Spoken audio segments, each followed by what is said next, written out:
Contexto. Educación. Territorio. Un encuentro de saberes entre expertos en temáticas que compete a la sociedad. Aquí comienza Diálogos de Frontera, el espacio institucional de la Universidad Católica de Oriente para la reflexión y el conocimiento. Bienvenidos.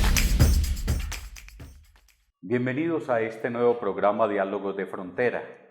En el día de hoy tenemos un tema bastante interesante para la comunidad y lo hemos querido titular aquí con los dos docentes de la Universidad Católica de Oriente, el profesor Diego Andrés Vélez Rivera. Él es profesor de la Facultad de FACEA, Facultad de Ciencias Administrativas y Económicas. Profesor Diego, ¿cómo ha estado? Bienvenido. ¿Cómo están? Muchas gracias por la invitación, muy bien, pues aquí con muchas expectativas, con la intención de tratar de cubrir generalidades desde la Facultad de Ciencias Económicas sobre algunos conceptos claves de la reforma laboral. Es decir, que tenemos a una economista y también tenemos a una mujer del derecho laboral. Ella es Lady Juliana Gutiérrez Henao. Usted es profesora de la Facultad de Derecho.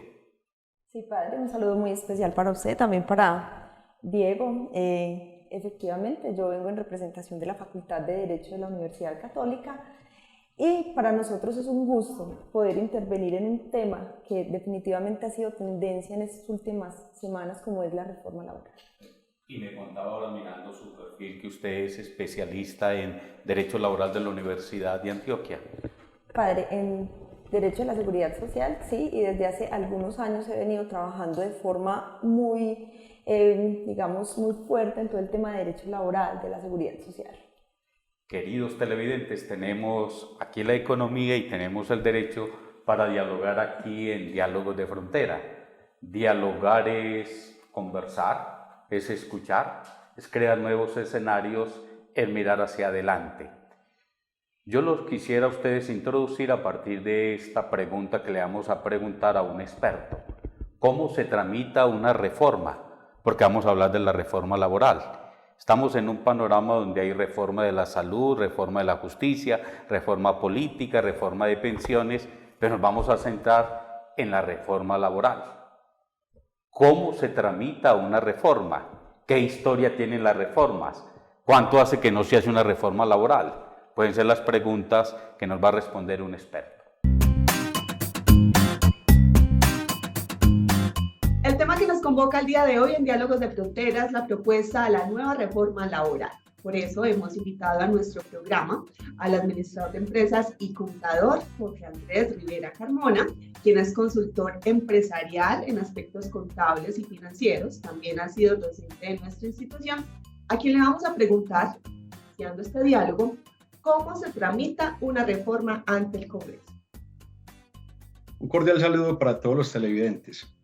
Con respecto a tu pregunta y en el caso de la reforma laboral, la iniciativa surge en el Ejecutivo, es decir, en el Gobierno Nacional, en cabeza del Ministerio de Trabajo. Desde acá se plantea, y es parte de la propuesta que viene trayendo el nuevo gobierno, de realizar cambios estructurales a los temas normativos y leyes actuales en el tema laboral colombiano. Por eso surge esta propuesta de cambio o de reforma laboral. Se radica como el número de proyecto 367 y ingresa por una comisión. Recordemos que en el país la rama legislativa está comprendida entre el Congreso de la República o Senado y la Cámara de Representantes. Son independientes y las leyes o los proyectos de ley ingresan por alguno de ellos. En este caso, el proyecto de reforma laboral ingresó por la Comisión Séptima de Cámara de Representantes, donde comienzan debates en esa comisión, van pasando hacia otras comisiones, se dan alrededor de 4 debates en Cámara, luego pasa al Senado y por último se maneja la plenaria del Congreso, donde están todos los de Cámara, todos los senadores, y acá se debaten y se vota, se somete a votación para que el proyecto de reforma se convierta en ley de la República. Luego tendrá que ser promulgada por el presidente y publicada en la Gaceta Oficial. En este momento, el proyecto de reforma laboral comenzó el 16 de marzo como radicación en la Comisión Séptima de la Cámara y todavía no se ha dado ningún debate.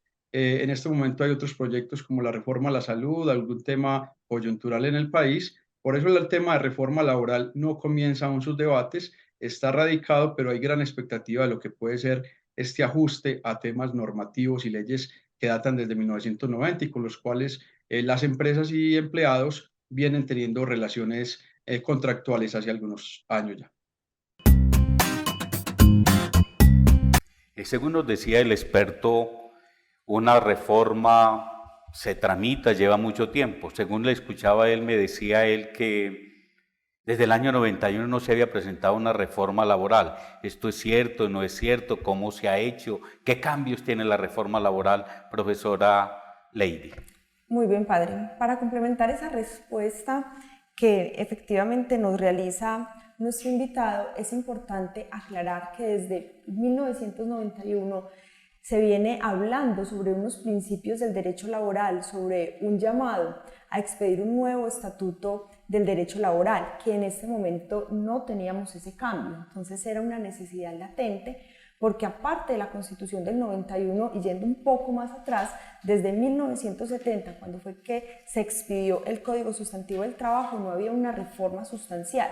Las reformas que se dieron durante este tiempo eran reformas bastante puntuales, bastante encaminadas a dar cobertura a temas muy específicos. Algunas de ellas, como fueron la Ley 789 del 2002, que varió en algunos aspectos lo que tiene que ver con las horas extras, por ejemplo, pero definitivamente esta reforma laboral es una respuesta a una necesidad muy latente de dar esa cobertura a principios inclusive desde la OIT, y ahí les complemento esa Organización Internacional del Trabajo que nos habla sobre unos principios no solamente de Colombia, sino que ya se estaban en discusión en diferentes ámbitos en el mundo. Entonces, la reforma laboral, en primer lugar, es esa respuesta que se hacía necesaria para aspectos como la estabilidad laboral, y que en el transcurso del programa seguramente vamos a profundizar mucho más.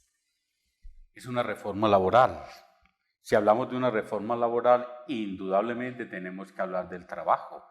Y hablar del trabajo es hablar del trabajador. Podría uno preguntarse qué entiende uno por trabajo. Algunas personas dicen es la forma en la cual el ser humano se realiza.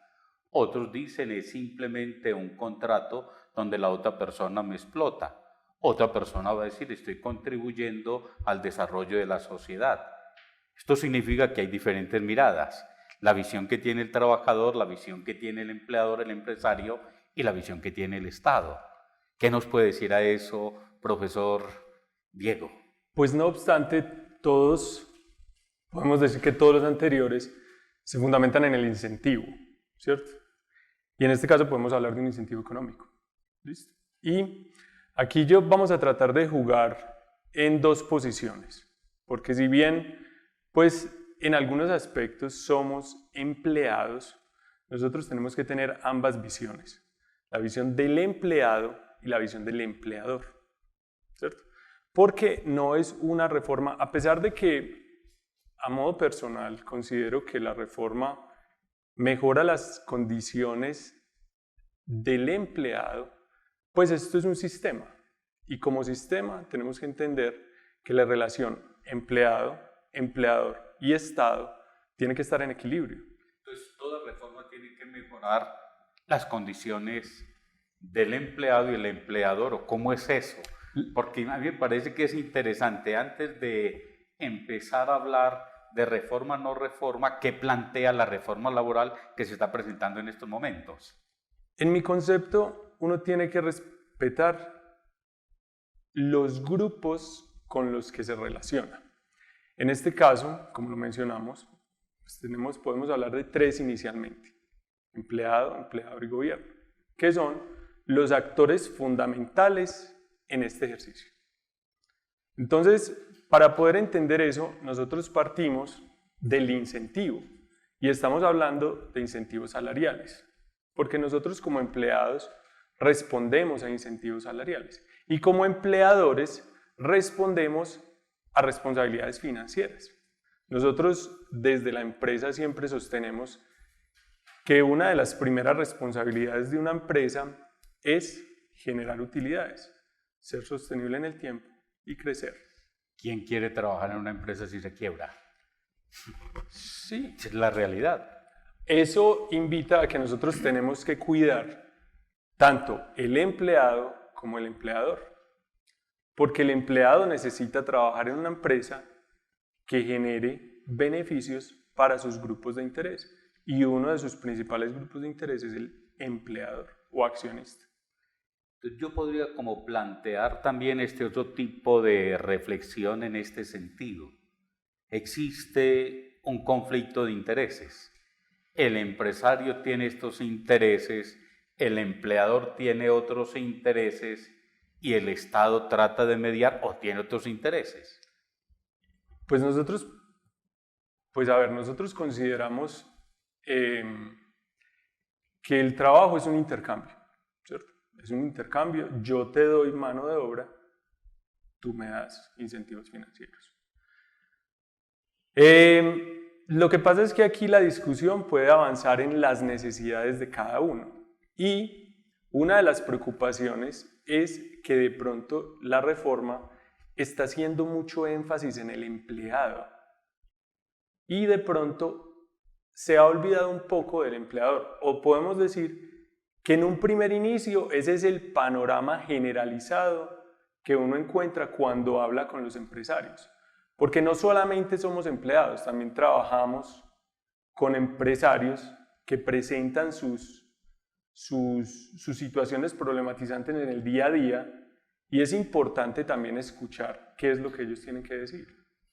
Y la mayor preocupación de ellos es dónde estoy yo como sujeto que también tiene algunas reclamaciones y de pronto no se están viendo muy representados. Según escuchaban las noticias, cuando estaban trabajando la reforma laboral, los empresarios ni el grupo de trabajadores o de los sindicatos, presidentes de estos sindicatos, no lograron ponerse de acuerdo.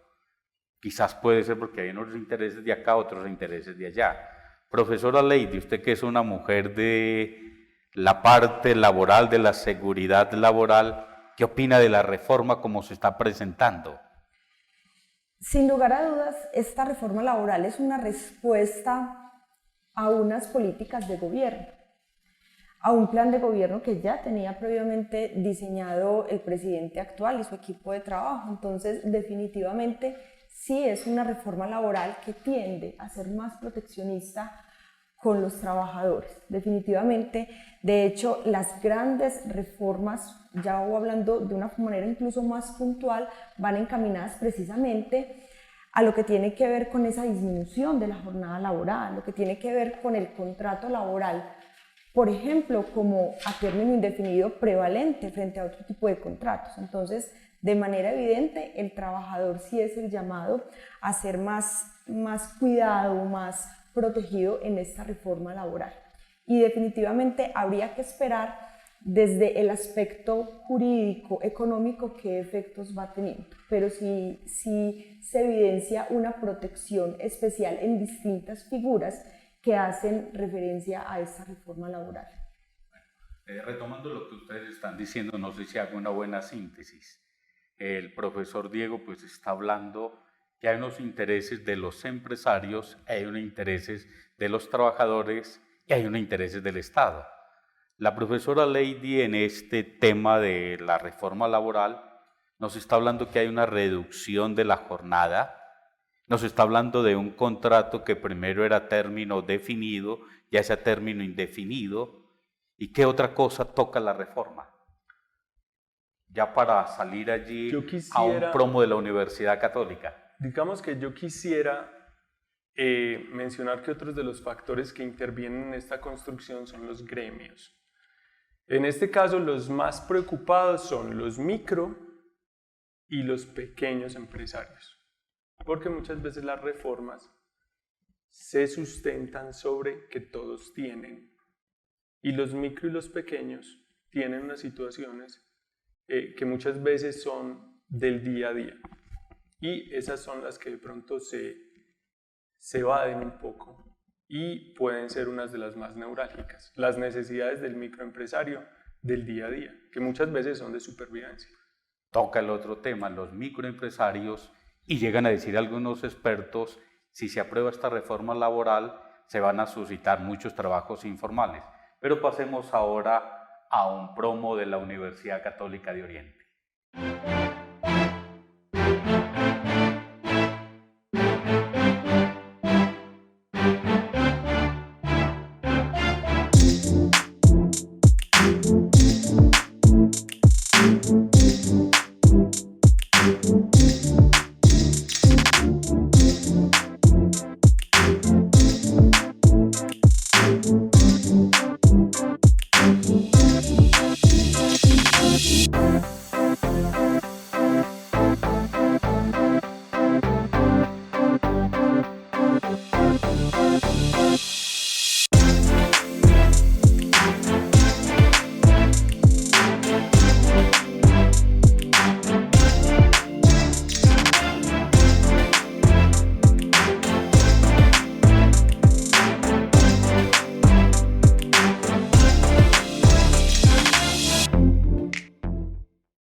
Nuevamente estamos aquí en pantalla en este programa Diálogos de Frontera y los quiero invitar a que escuchemos a un experto con respecto a este tema de la reforma laboral. Y la pregunta que quiero plantearle es esta: ¿cuáles son los impactos jurídicos y financieros que trae la reforma laboral? Escuchémoslo, a ver qué otra perspectiva nos abre.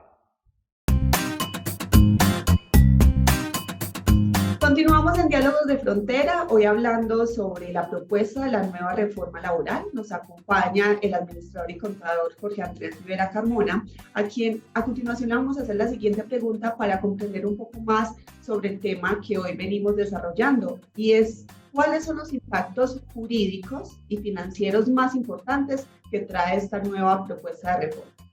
Muy bien, la reforma laboral tiene gran expectativa porque desde sus anuncios nos mencionan 18 puntos que pueden ser fundamentales en el cambio de temas normativos en el campo laboral colombiano.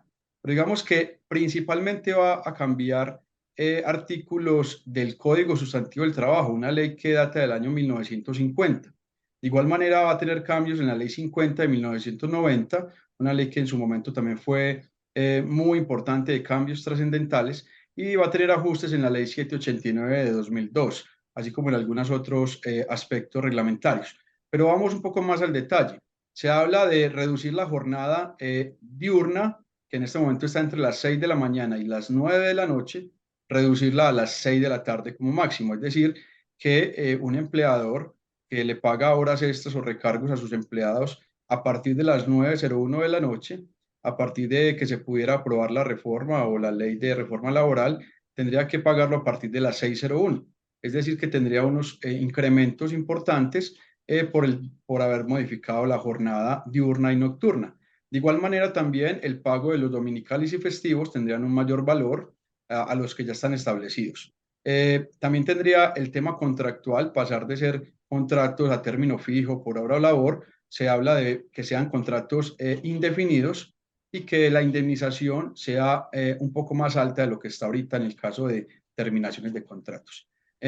Principalmente los cambios jurídicos serían el cambio a la normativa actual, que data de hace varios años, y a nivel financiero un valor más alto para las empresas como remuneración a los empleados. De manera positiva, a nivel de empleados, de asalariados, pues se ve como una ventaja el poder devengar un valor mayor por recargos, horas extras, tener una mayor estabilidad laboral, y entre los apartes de la ley el objetivo que se habla es de garantizar la estabilidad del empleo.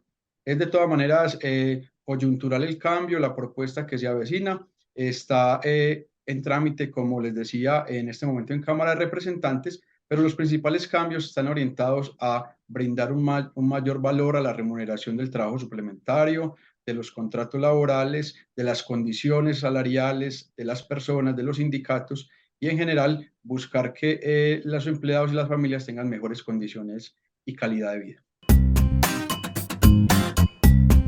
Muy bien, profesor Diego y Lady. Después de haber escuchado al experto, pero estamos aquí también con dos expertos en la parte jurídica y en la parte económica, retomemos lo que nos ha dicho él, pero a la vez ampliemos la respuesta. ¿Cuáles cree, profesora Lady, que sea el impacto jurídico que trae la reforma laboral? Acá es muy importante hacer ese análisis no solamente desde el trabajador, ahorita hablábamos de esos aspectos que van a beneficiar al trabajador, pero definitivamente el empleador también siente un gran temor. De hecho, cuando uno escucha entrevistas, tanto de las organizaciones empresariales como incluso de los pequeños empresarios, el temor es a contratar. Entonces hay un temor muy latente y es cómo vamos a hacer para empezar a vincular personal o definitivamente vamos a buscar otras modalidades que nos permitan contratar. Entonces, una primera situación que se evidencia frente a un impacto jurídico, el temor de pronto de ser demandados, el temor que ahorita seguramente lo trabajaremos frente a esos costos que se van a representar. Aparte de esa situación también es esa jornada laboral que va a volver como era anteriormente, de 6 de la mañana, la jornada diurna de 6 de la mañana a 6 de la tarde, lo cual implica un tema de orden jurídico en lo que tiene que ver con esa liquidación de horas extras, la liquidación de trabajo suplementario. Entonces ahí vemos cómo se evidencia otra situación importante para que los empleadores también invitarlos a que se asesoren, a que una vez la reforma ya esté aprobada empiecen a indagar cómo deben hacer esas liquidaciones de forma correcta. Entonces, retomando el tema de lo que usted ha dicho, ¿la reforma laboral trae estos problemas o trae también esta otra perspectiva? La seguridad jurídica para una empresa y la seguridad jurídica para un empleador. Y entonces lo que nos decía allí Diego, el microempresario, ¿dónde va a quedar para contratar? ¿O será que esta reforma laboral está propiciando que los contratos sean más del Estado, sean de las multinacionales y no haya un equilibrio así en la sociedad? Pues a ver, las empresas están para generar utilidades. En ese orden de ideas, pues hablamos de varias responsabilidades.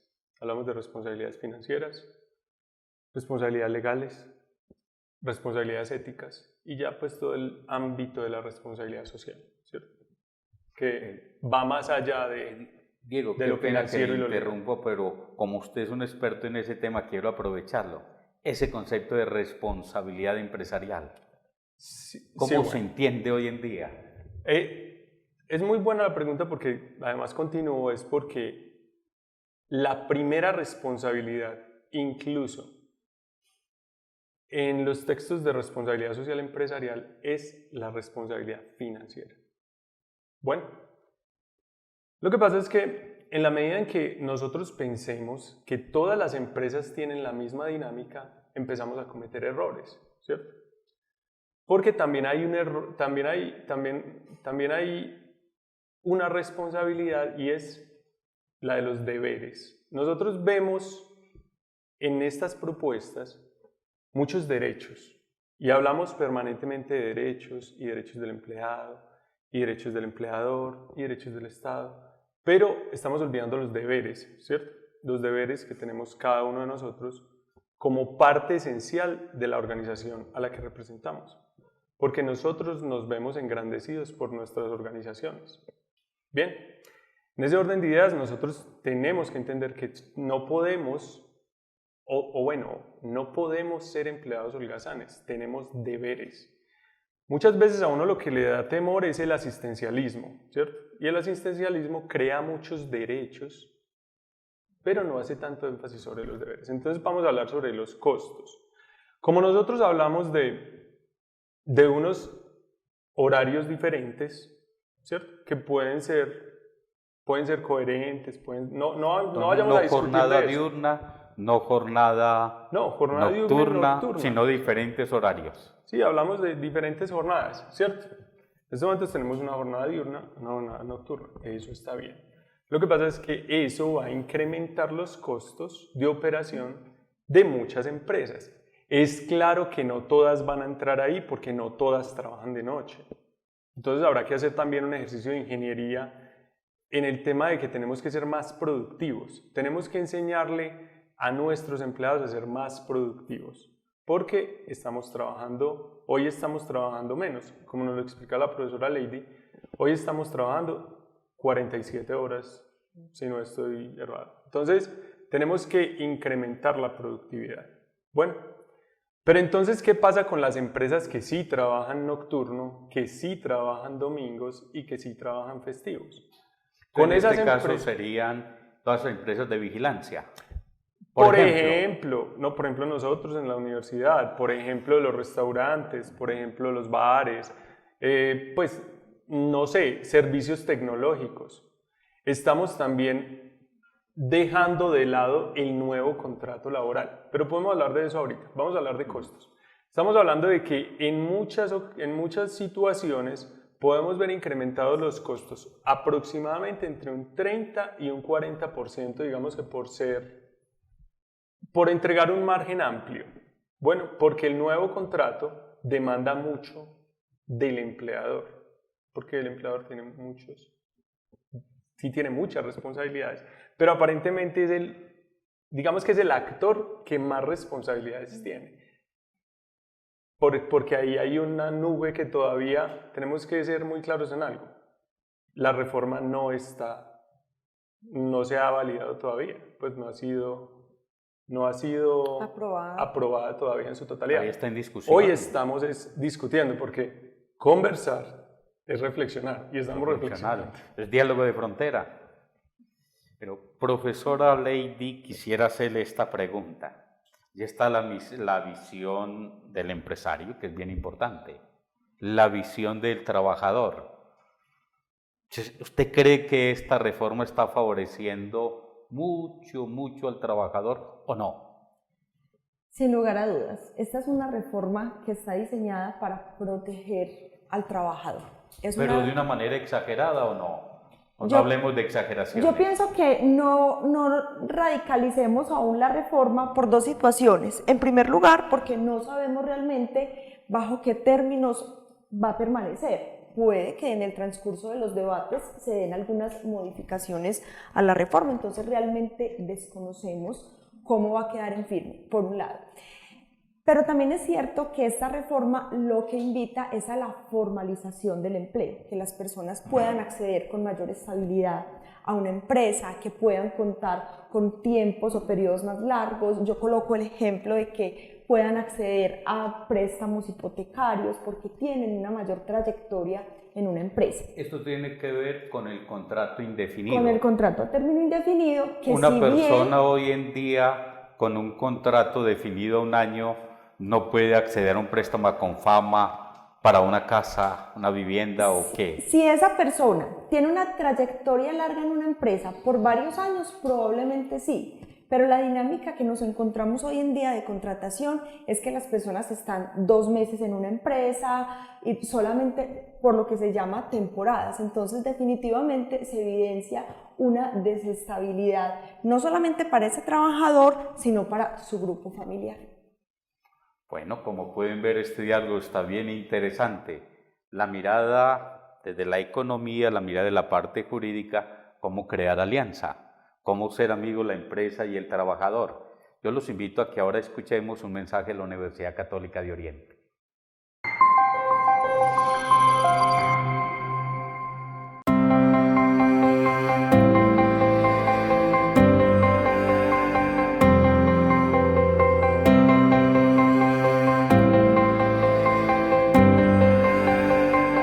Investigar en la práctica implica el fortalecimiento de disciplina, pues sus evidencias influyen en los avances de la educación, en la misma práctica y en el sistema de salud. En el obrar es donde se viven las situaciones reales a las que se enfrenta el profesional de enfermería. Esas experiencias fortalecen el conocimiento y generan nuevas contribuciones al campo. Desde las palabras de María Consuelo Castrillón, es mediante la articulación teoría-investigación práctica cómo la enfermería inicia una transición de ocupación a profesión, de realizar tareas a realizar unas actividades intelectuales, de cumplir órdenes a controlar autónomamente su proceso de trabajo.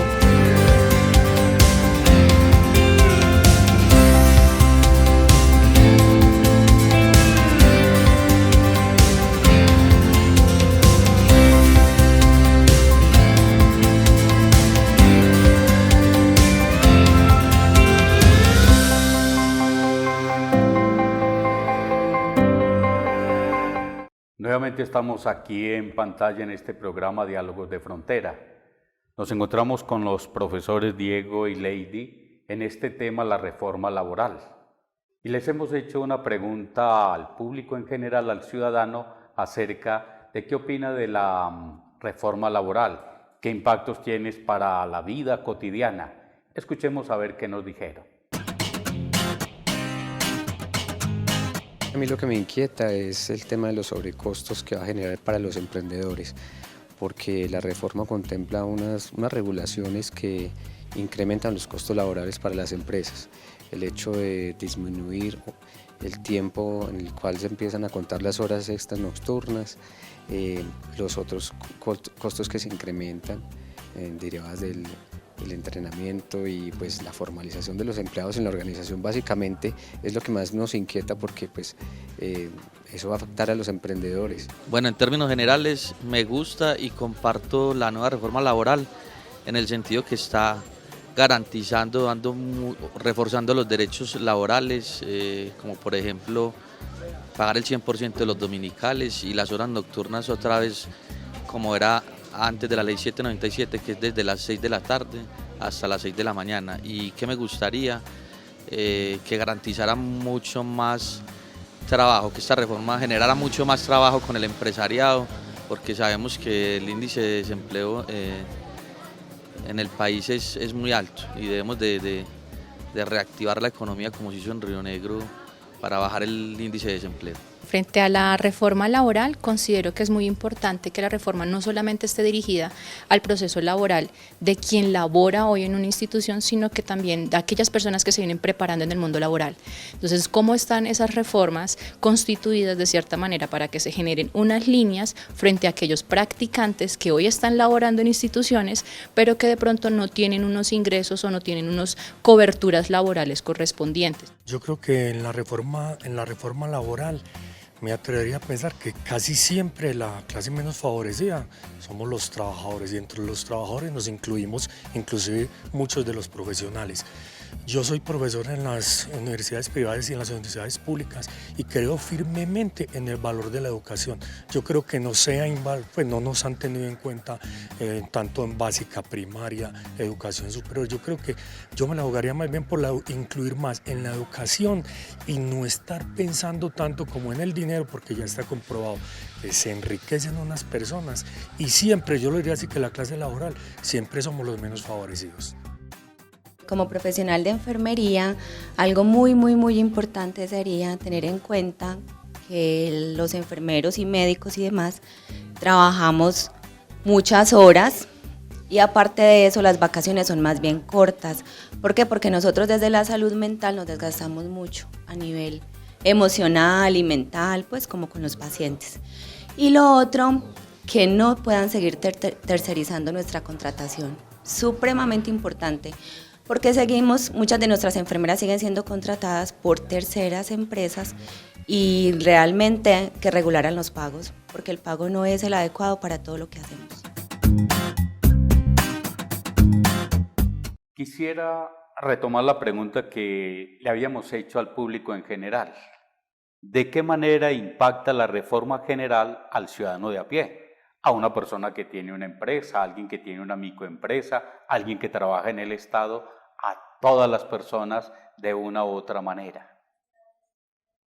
Muy bien, padre, comienzo. Yo pensaría que desde el aspecto ya un poco más práctico, definitivamente las personas se verán positivamente, digamos, impactadas en su vida, porque se espera que tengan unos mejores ingresos salariales, que puedan tener una mayor estabilidad dentro de las organizaciones.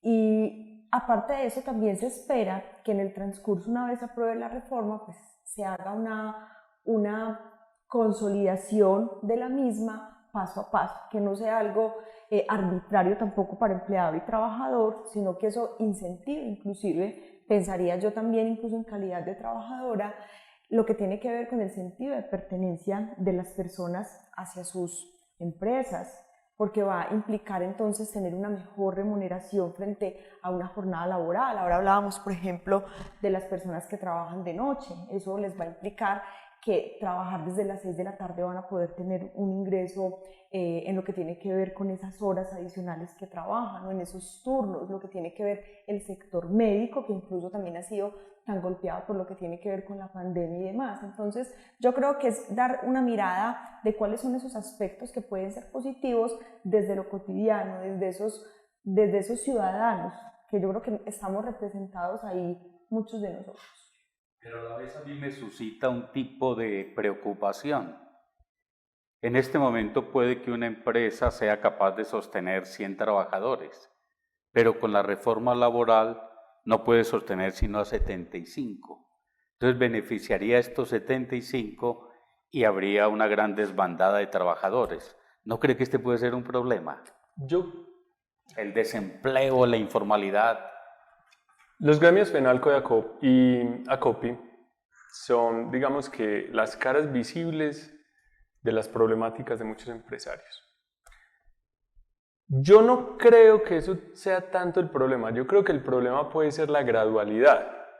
¿En qué medida estamos introduciendo las leyes de manera inmediata o hasta qué medida las podemos introducir de manera gradual? FENALCO no hace mucho hizo una encuesta abierta a empresarios con preguntas abiertas y las opciones fueron las siguientes. Los porcentajes no los tengo claro en estos momentos, pero más o menos los puntos fuertes fueron los siguientes.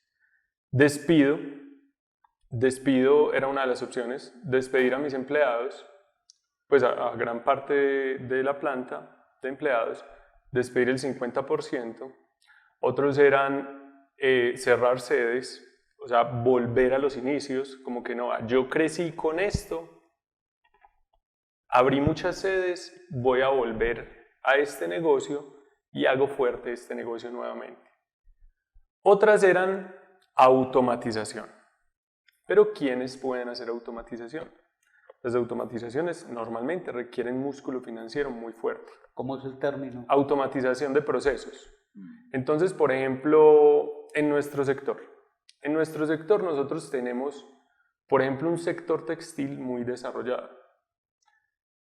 Invitarlos a la automatización es invitarlos a que hagan inversiones muy grandes. Entonces, ¿quiénes pueden hacer automatización?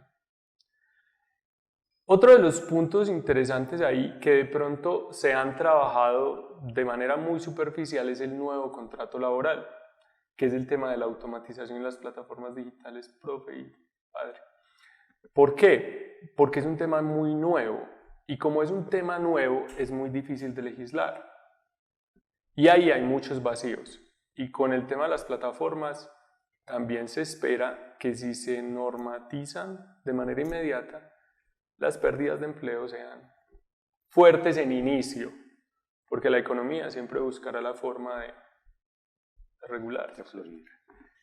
En un diálogo que tenía en una de las facultades, entrábamos en este tema o en esta discusión. Parto desde el ejemplo. Una empresa podía tener 20 trabajadores y los trabajadores trabajaban las 48 horas. Con la nueva reforma laboral, entonces, trabajan 42 horas y ya no es ese número de 20 trabajadores, sino 15 trabajadores. Estos 15 trabajadores tienen que hacer la misma producción que hacían los otros en esa hora. En vez de estar ayudando al trabajador, no terminará en una explotación del trabajo en términos de eficiencia, eficacia. No se puede presentar eso.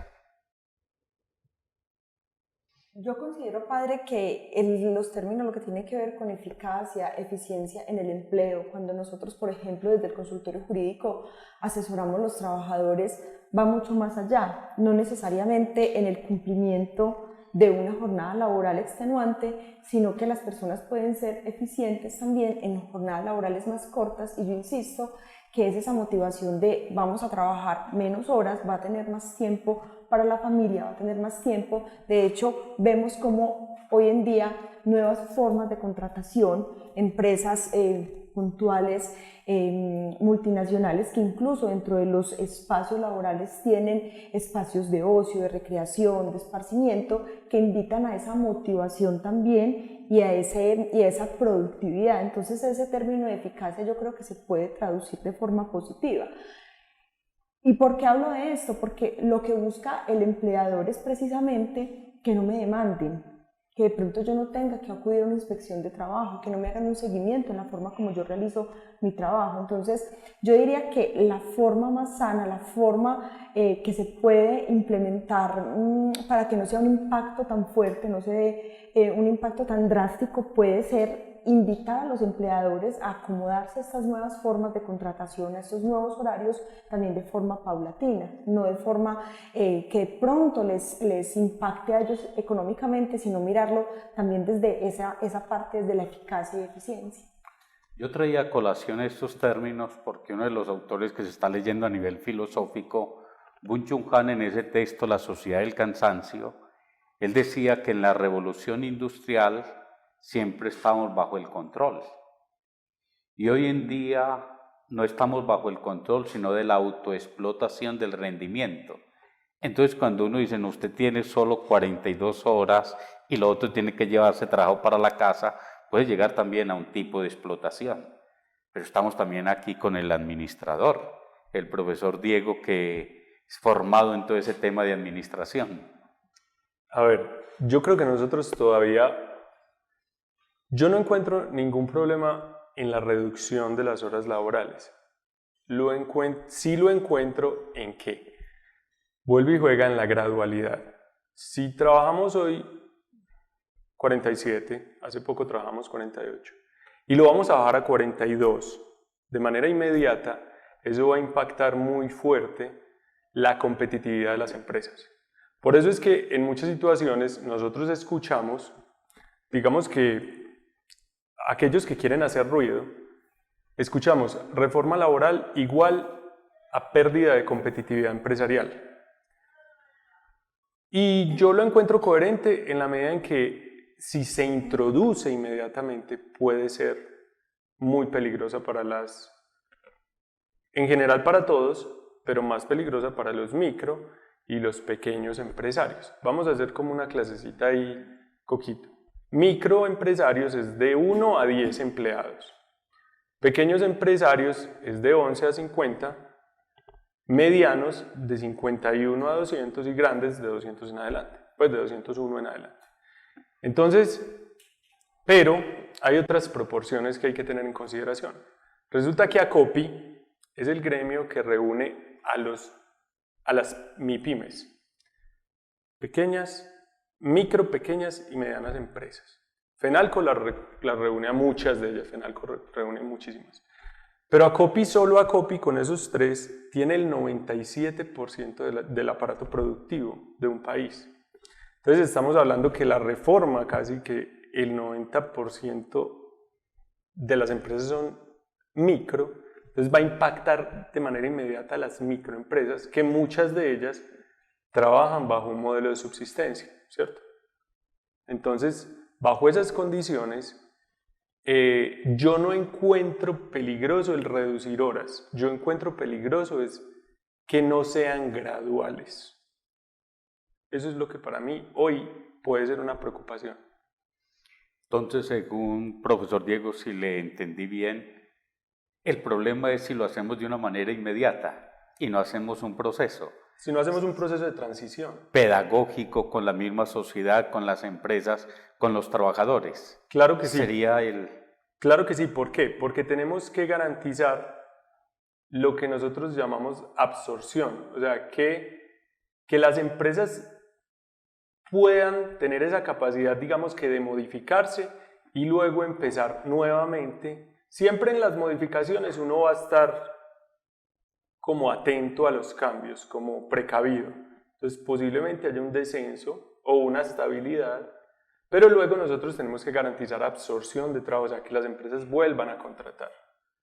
Cuando las empresas vuelven a contratar, pues digamos que vuelve y arranca el tema. Pero si nosotros lo hacemos gradual, es posible que haya un choque y no tengamos posibilidad de absorción en el corto plazo. Ese proceso de absorción se va a dar solamente en un periodo muy extenso. Estamos en el programa Diálogos de Frontera y en estos diálogos de frontera el diálogo entre el derecho y la empresa, entre la empresa y el trabajador, entre la empresa y la sociedad, entre la empresa y el Estado.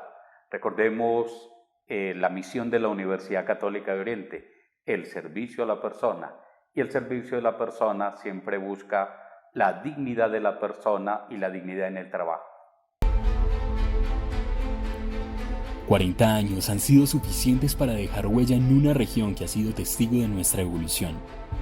A lo largo de estas 4 décadas, la Universidad Católica de Oriente ha aportado desde la academia la consolidación de un territorio resiliente, que se preocupa por el desarrollo humano, empresarial, social y cultural, incentivando la esencia propia de su gente luchadora y emprendedora, que los hace únicos y protagonistas del crecimiento, progreso y futuro prometedor del Oriente Antioqueño. Ciencia, innovación, academia y extensión son los pilares por medio de los cuales se hace real la misión educativa de la universidad. El servicio a la persona humana y a la comunidad, comprometida con el avance científico y tecnológico, orientada a fortalecer aportes al desarrollo de la región del Oriente Antioqueño con proyección nacional e internacional. Con el sello de la calidad como soporte de nuestro servicio educativo, y luego de entregarle al mundo y a la sociedad más de 19.000 egresados en diferentes áreas del conocimiento, identificados por su calidad humana y vocación de servicio, somos conscientes de que el proceso formativo desde el ser fortalece los pilares de la sociedad para el cumplimiento de las metas propias y conjuntas que nos permiten crecer, soñar, actuar y evolucionar hacia un mundo más humano, incluyente y capaz de sobrellevar todas las realidades y salir triunfante de ellas. Hoy, la UCO continúa siendo fiel a los principios fundacionales que le han permitido su permanencia en el tiempo y ganarse un lugar especial en el corazón de cada uconiano que ha recorrido sus aulas de clase, propendiendo por comprender la universidad del futuro, la de los niños que hoy aprenden apenas a leer y que serán quienes en algunos años nos pregunten qué clase de universidad les preparamos. El Oriente Antioqueño anhela continuar cumpliendo el sueño de región hecho realidad, y mientras exista una mínima esperanza de realizarlo, seguiremos abriendo caminos, expandiendo fronteras, siendo intermediarios, protagonistas y actores de la proyección del Oriente Antioqueño por medio de la educación. Somos UCO. Somos UCO. Somos UCO. Somos UCO. Somos UCO. En el año 2009 el Papa Benedicto XVI, cuando se daba esa gran crisis económica, publicó una encíclica titulada Caritas in Veritate. Una encíclica es una carta, un mensaje, donde el Papa hace reflexión en torno a un tema concreto. En una época se reflexionó con respecto a los trabajadores, la cuestión social. En este se reflexionó acerca que en la caridad debe de existir la verdad. Y en ese documento el Papa Benedicto dice que se debe tener una alianza entre el Estado, la empresa y la sociedad anónima. Y él dice también que la empresa tiene que ser rentable, pero que la empresa tiene que pensar en una responsabilidad social. No es la empresa simplemente lucrativa, capital, sino una empresa que piense en los demás.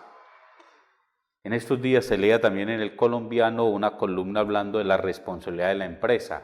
No solo tiene que pensar en el cliente, en la producción, en los trabajadores, también en la familia, en el estudio de todos. En fin, son muchas cosas.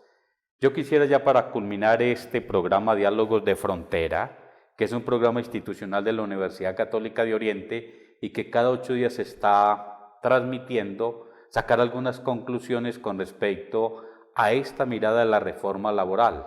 Es bueno tener en cuenta que está en discusión. Iniciando, padre, con lo que usted dice, la reforma laboral aún está en debate en el Congreso, entonces podemos esperar cambios frente a algunas situaciones, algunas reformas que posiblemente se den a estos planteamientos que tiene el proyecto de ley.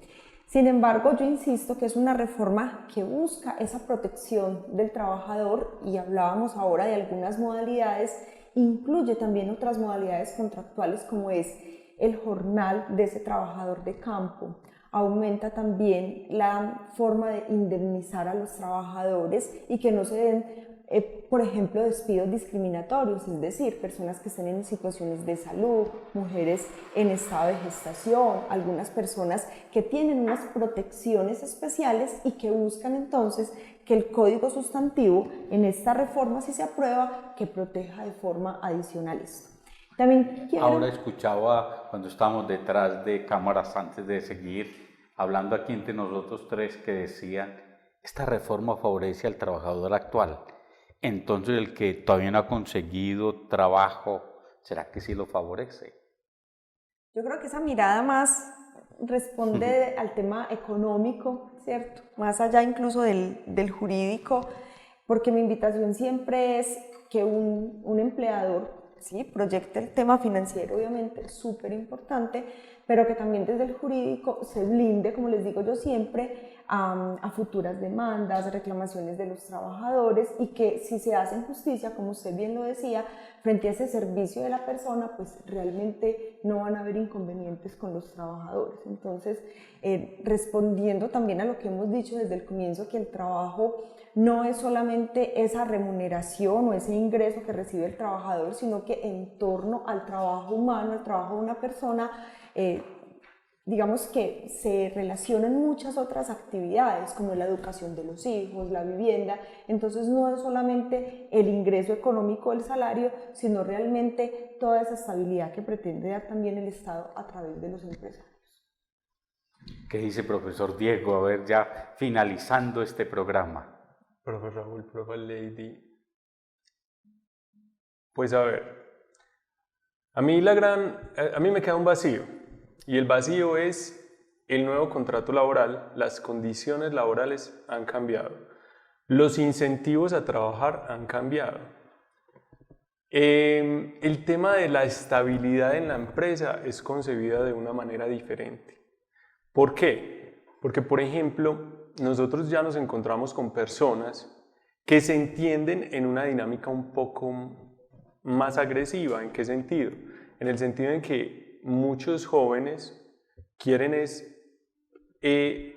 pasar un tiempo agradable, un tiempo de conocimiento en la empresa, madurar laboralmente e irse a validar sus conocimientos a otra empresa, a otro sector. O sea, cuando hablamos de que favorece al empleado actual y al empleado que se entiende en la estabilidad, pero el contrato laboral ha cambiado. Eso muy impulsado por la automatización, muy impulsado por las aplicaciones tecnológicas, aplicaciones pues como las conocemos para no mencionarlas, ¿cierto? Por donde pedimos domicilios, o por donde pedimos un transporte, o por donde hacemos cualquier cantidad de cosas que hacemos en la vida cotidiana. Esos también son empleados, las personas que allí trabajan también son empleados. Y se entienden en empleados en contratos muy diferentes, como por ejemplo el contrato adicional. Yo salgo de mi trabajo y quiero trabajar simplemente en la noche un par de horas, y es posible que bajo una mirada radical de esta propuesta, es posible que no encontremos cabida, porque hoy estamos hablando de posiciones radicales, ¿es o no es? De aquí a junio, que tenemos el último debate, pues pueden pasar muchas cosas. Entonces hoy por eso no podemos hablar en firme, tenemos que hablar en qué ha reflexionado los expertos, que ya los mencionamos, y ya pues han tenido la oportunidad de hablar, el público, y pues vamos a ver qué pasa en el camino. Ojalá podamos dialogar con todos los involucrados, que en un primer inicio hablamos Estado, empleados y empresarios, figura clave en el desarrollo y la competitividad de todos los países. El tiempo en televisión vuela. Profesor Diego, Lady, hemos conversado bien agradable. Son las diferentes miradas desde la administración, desde el derecho y también desde las ciencias humanas. Esto hace que el televidente y el ciudadano tenga diferentes miradas. Agradecemos a todas las personas que nos han colaborado en esta transmisión de este programa. A Cable Plus Televisión, a la retransmisión por Oriente TV y claro, al equipo de producción de comunicación de la Universidad Católica de Oriente. Invitamos a que nos sigan en todas las redes sociales y claro, agradecemos nuevamente al profesor Diego. Muchas gracias por la invitación. Es un gustazo aprender de ustedes. Todos tres somos ciencias sociales, por eso debatimos de una manera muy humana. Qué bien, Lady. Muchas gracias a usted, padre José Raúl, por la invitación. Definitivamente, desde la Facultad de Derecho, desde la universidad, para nosotros es muy importante acercarnos al territorio y qué mejor forma de hacerlo que por medio de estos espacios. Entonces, definitivamente, muchas gracias al profe Diego también. Qué espacio tan agradable. Creo que este programa también se transmite por YouTube y todos los canales de la Universidad Católica de Oriente. Muchas gracias. Hasta aquí Diálogos de Frontera, un encuentro de saberes en donde la educación es protagonista. Hasta pronto.